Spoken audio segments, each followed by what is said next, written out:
جاتی تھی تو ایک پلڑے میں جناب عبداللہ کا نام، عبداللہ نہیں، عبداللہ کا نام، دوسرے پلڑے میں جناب من 100 اونٹوں کی پرچی،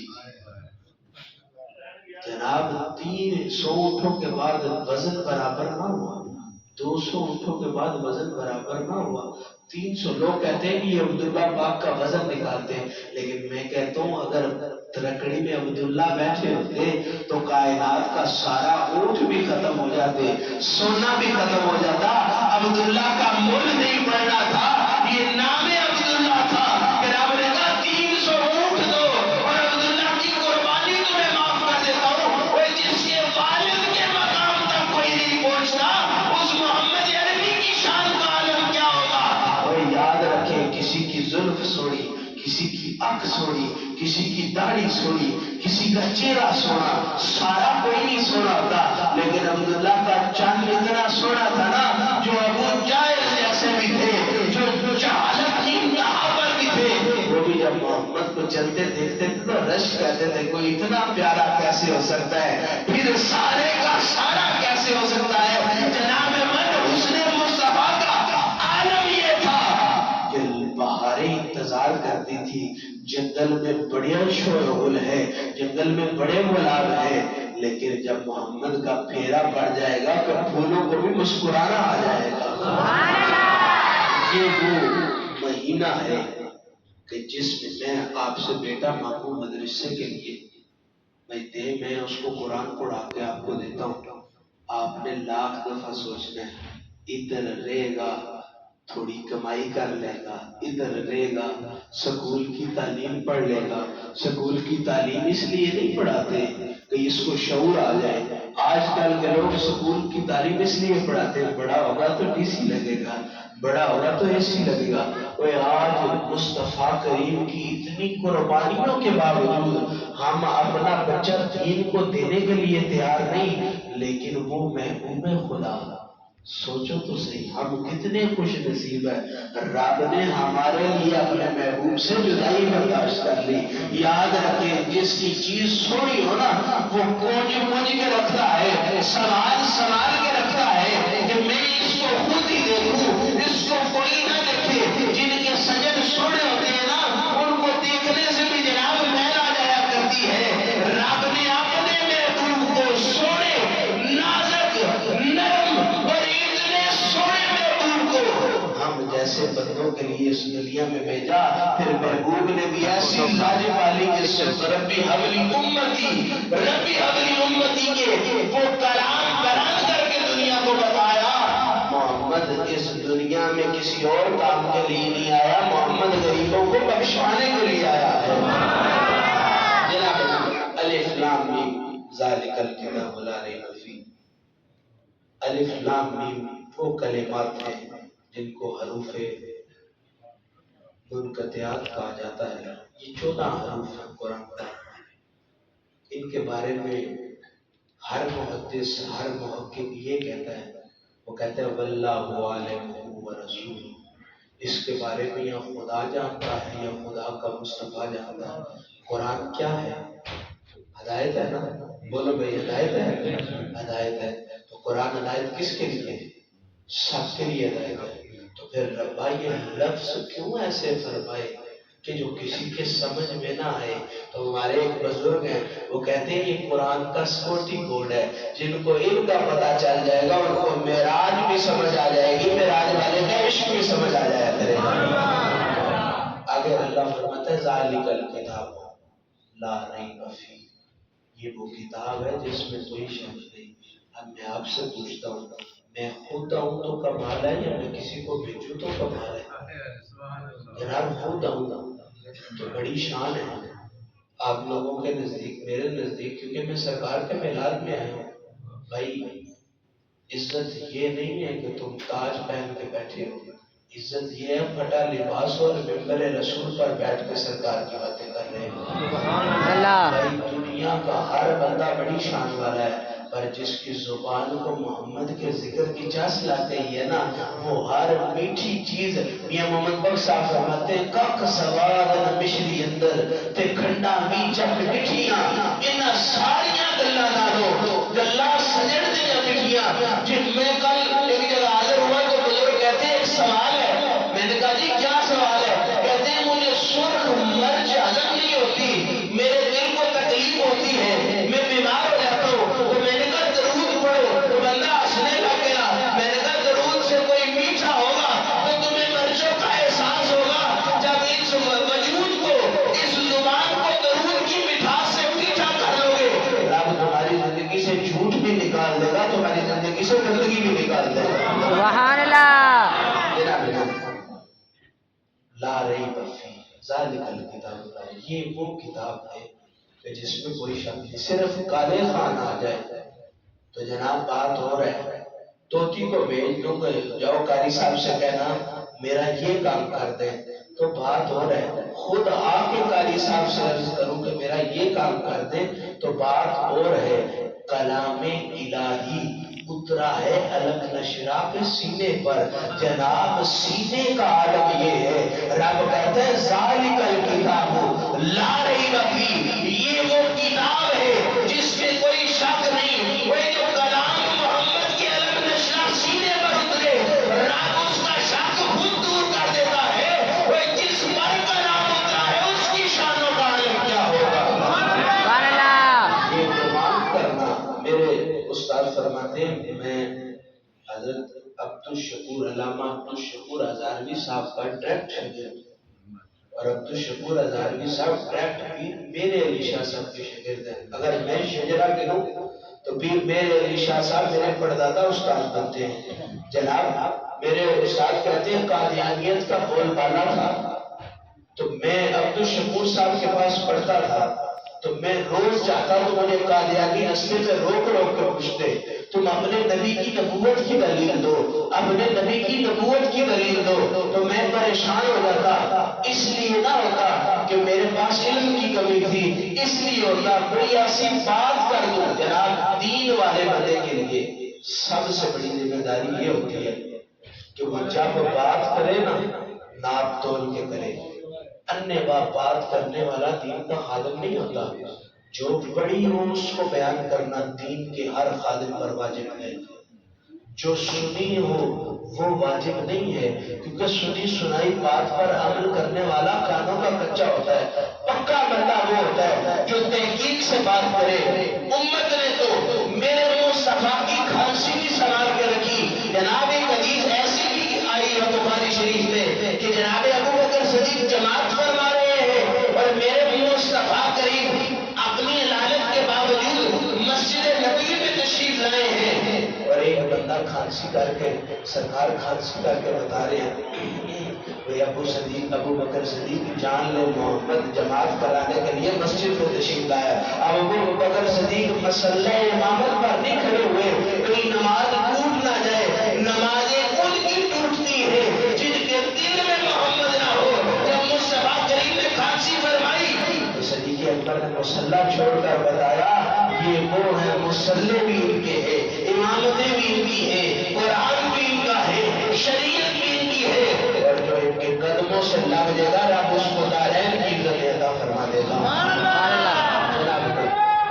مصطفیٰ کریم وہ ذات کریم ہے، وہ مہربان ذات ہے جنہوں نے ہم پر یہ احسان کیا کہ ہمیں کلمے کا نور نصیب عطا فرمایا. جناب ایک چھوٹی سی بات عرض کروں گا. کبھی آپ نے وہ جگنو دیکھا چمکتا ہے، رات میں بھی چمکتا ہے، اس کو اس ہاتھوں میں دبا بھی دینا تاکہ تھوڑا سا دیکھیں پھر بھی چمکتا ہے. اس کو مسل بھی دینا، اس کے خون میں رب نے یہ تاثیر رکھی ہے کہ خون جب ہاتھ کی تلی پر لگتا ہے نا وہ خون بھی چمکتا ہے. اور تمہیں حیات الحیوان میں سے ایک پرندے کی تعریف بتاؤں. ککنس ایک پرندہ ہوا ہے جس کو شاعروں نے اپنے کلام میں بڑا استعمال کیا ہے. ککنس پرندے کی شان یہ ہے کہ بلبل جیسے پرندے جو ہے نا جب ککنس گنگناتا ہے تو وہ اس کے قدموں میں آ کے بیٹھ کے اس کا طواف کرنے لگ جاتے ہیں. ککنس وہ پرندہ ہے جس کو مولا جامی نے بھی نقل کیا. ککنس وہ پرندہ ہے جس کو مولانا روم نے بھی اپنی شعروں کی زینت بنائی. یعنی یہ عاشقوں کی عشق بیان کرنے کا ایک سبب ہے. لیکن ککنس کا بات یہ ہے کہ جب وہ کلام بیان کرتا ہے نا پرندے اس کے گرد طواف کرنے لگ جاتے ہیں. تو کسی نے پوچھا مخنث ہوتا کیا ہے، کرتا کیا ہے، اس کی وجہ کیا ہے؟ تو جناب عاشق لکھتے ہیں، حیات الحمان والا لکھتا ہے، کہتے ہیں مخنث کی یہ شان ہے، جب وہ گنگناتا ہے نا تو وہ کوئی اور قصیدہ نہیں پڑھتا، وہ مدینے والے کی طرف منہ کر کے مدینے والے پر درود پڑھتا ہے. اس کی درود کی چاشنی اتنی ہے کہ پرندے آ کے اس کے گرد طواف کرنے لگ جاتے ہیں اور فرماتے ہیں مخنث نیا پیدا کیسے ہوتا ہے؟ کہتے ہیں جب مخنث کی چونچ ٹوٹ جاتی ہے نا تو وہ اس طرح درود نہیں پڑھ سکتا، تو وہ اپنی آخری ہاں مارتا ہے. جب آخری سجن ہاں مارے تو کہتے ہیں مخنث ایک لکڑیوں کے درمیان جا کے جب ہاں مارتا ہے تو اس کی درد کا عالم یہ ہوتا ہے کہ وہ لکڑیوں کو آگ لگ جاتی ہے اور مخنث اس میں جل جاتا ہے اور نیچے سے ایک نیا مخنث پیدا ہو جاتا ہے اور پھر وہ درود پڑھ کے دنیا کو بتاتا ہے.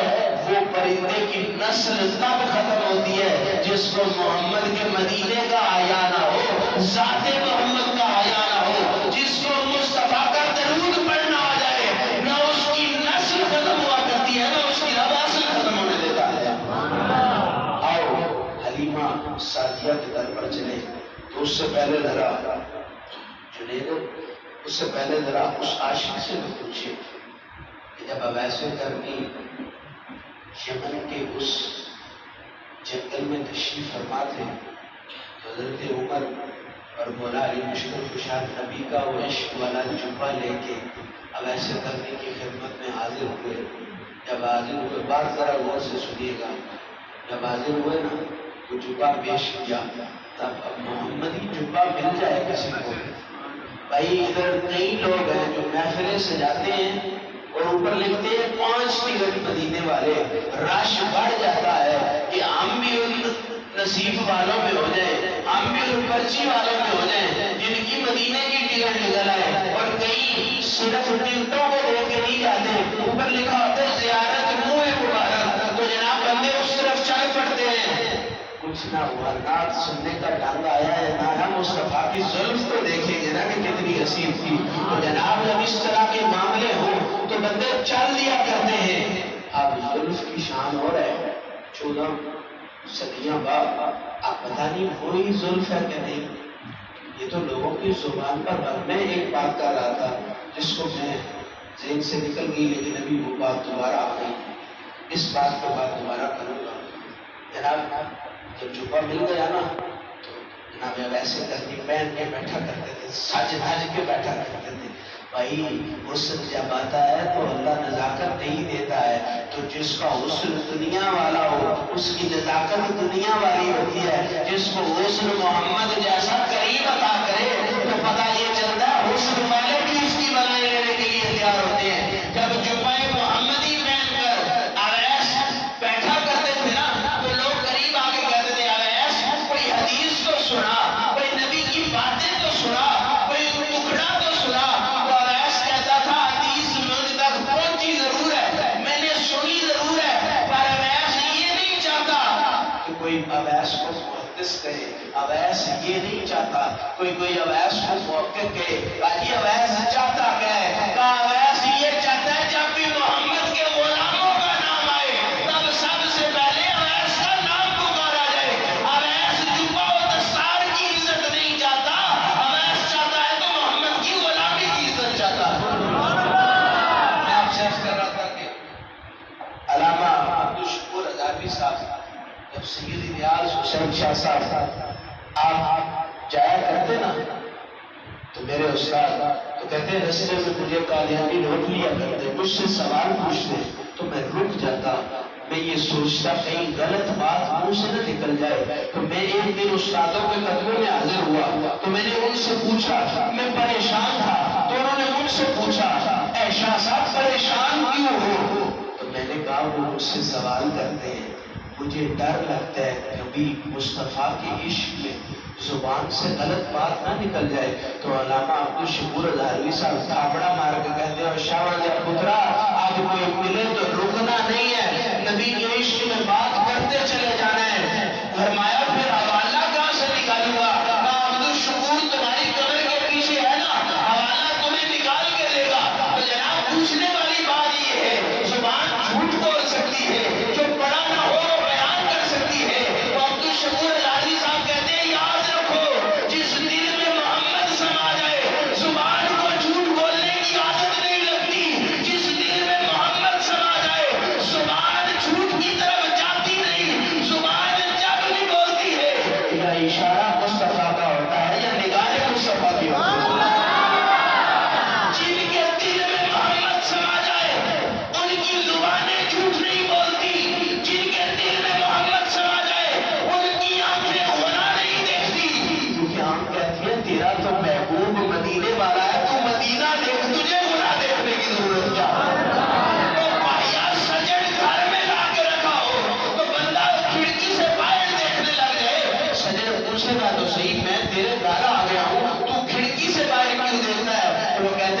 ایک اور دوست کا انتظار کر رہا ہوں جو تیرے عشق میں گرفتار ہے. تو بندہ پوچھے گا پہلے مجھے تو راج کے دیکھ لے پھر تیرا سجن بھی آ جائے گا. لیکن یاد یہ رکھے ہماری دشمنی کسی کے ساتھ نہیں، کیونکہ ہم سب کے لیے ہدایت کی دعا کرتے ہیں. جو ہدایت کا رستہ ہوگا وہ دشمن سامنے نہیں کھڑا ہوگا، تمہارے ساتھ کھڑے ہو کے سرکار کی آمد کے نعرے لگا کے دنیا کو بتائے گا.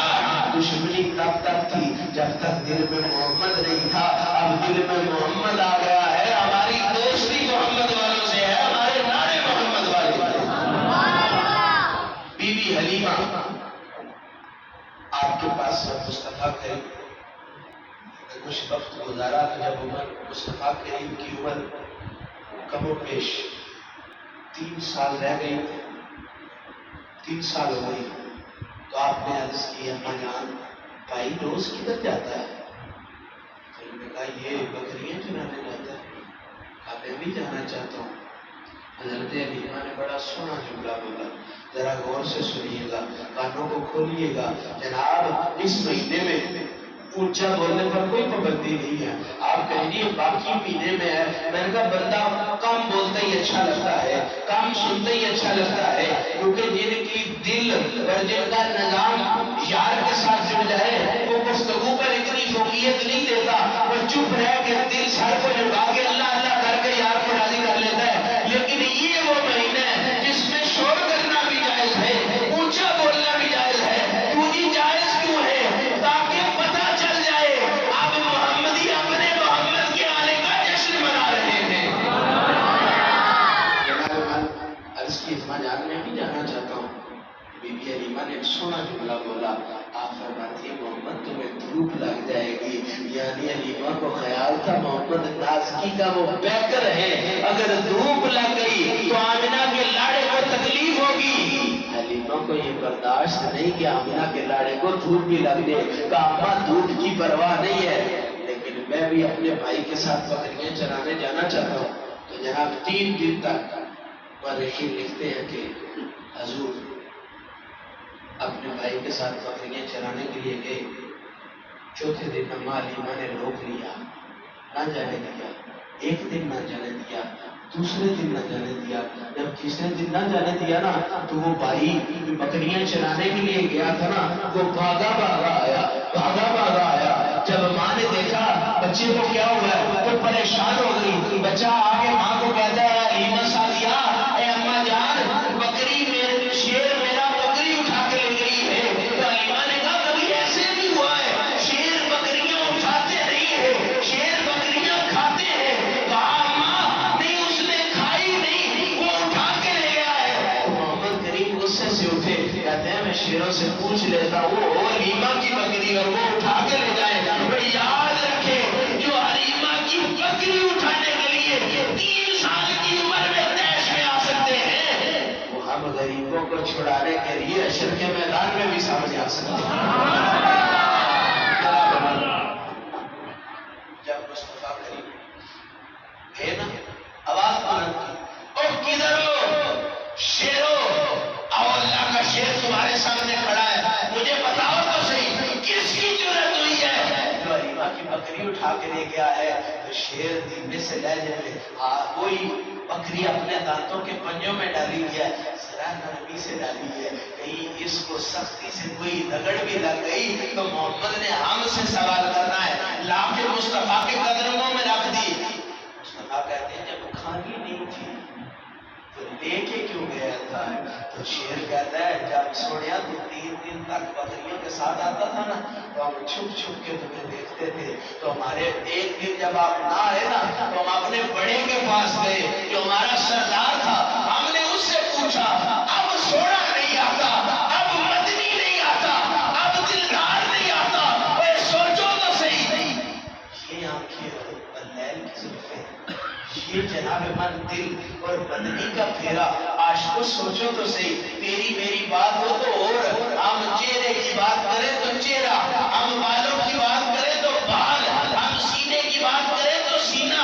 لیکن جب محبوب کی باری آئے کہتے ہیں چہرہ ہے تو بدبہا، زلفیں ہیں تو واللیل، سینہ ہے تو علم نشرہ، ہاتھ ہے کہ ید اللہ جناب، زبان ہے تو ینطق عن الہوا، اور آنکھیں وہ مازا کے ڈورے جن کے اندر اس کائنات کا ہر عاشق سمایا ہوا ہے۔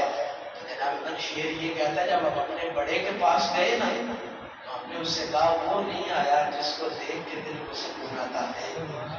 جناب محمد کریم کا میخانہ وہ ہے جہاں بکریوں کو بھی پریشانی نہیں کہ ہمارے شیر ہماری کھانے نوچ لیں گے، بکریوں کو پتہ ہے ہمیں بچانے والا مدینے والا موجود ہے۔ تو ہم مسلمان جن کے دل میں کلمہ موجود ہے، گھبرانے کی ضرورت نہیں۔ کوئی کسی کو تکلیف دیتا ہے تو مدینے والے کی طرف دیکھ کے یہ نہ وہ مدینے والا تو جانتا ہے، ایک وہ سنیا گیا تیری طرف سے ہی ہے، نگاہ تیری طرف سے ہی ہے۔ تو جناب ابن شیر کہتا ہے ہم جب اپنے بڑے کے پاس گئے نا ہم نے عرض کی کرے کیا، جس کو چھپ چھپ کے دیکھتے تھے وہ چھپ چھپ کے بھی نظر نہیں آ رہا۔ کہا حلیمہ کی بکری اٹھا لو، محمد اتنے قریب ہے، اتنے قریب ہے، وہ اپنی حلیمہ کی بکری چھڑانے کے لیے ضرور آئیں گے۔ یاد رکھے ہم اس نبی کے ماننے والے ہیں جس نے طائف کی وادیوں میں پتھر تو قبول کر لیے لیکن اپنی سجدہ ریزی میں خدائی نہیں کی۔ بلال کا مقصد، جمعے کا مقصد نماز ہے، جس خطا بار میں بھی کر جاؤں گا، کئی کر جائیں گے، 14 صدیوں سے لوگ کر رہے ہیں لیکن میرے محمد کی شان کم نہیں ہوئی۔ اور اصل نعت یہ ہے کہ تم سجدہ ریز ہو کہ سبحان ربی اللہ میں صدای بلند کرو۔ بندہ وہی ہوتا ہے جو محبوب کے دیے ہوئے تحفے کو سنبھال کے رکھتا ہے۔ ہمارے سجدے نے ہمیں قرآن کا تحفہ دیا ہے، نماز کا تحفہ دیا ہے۔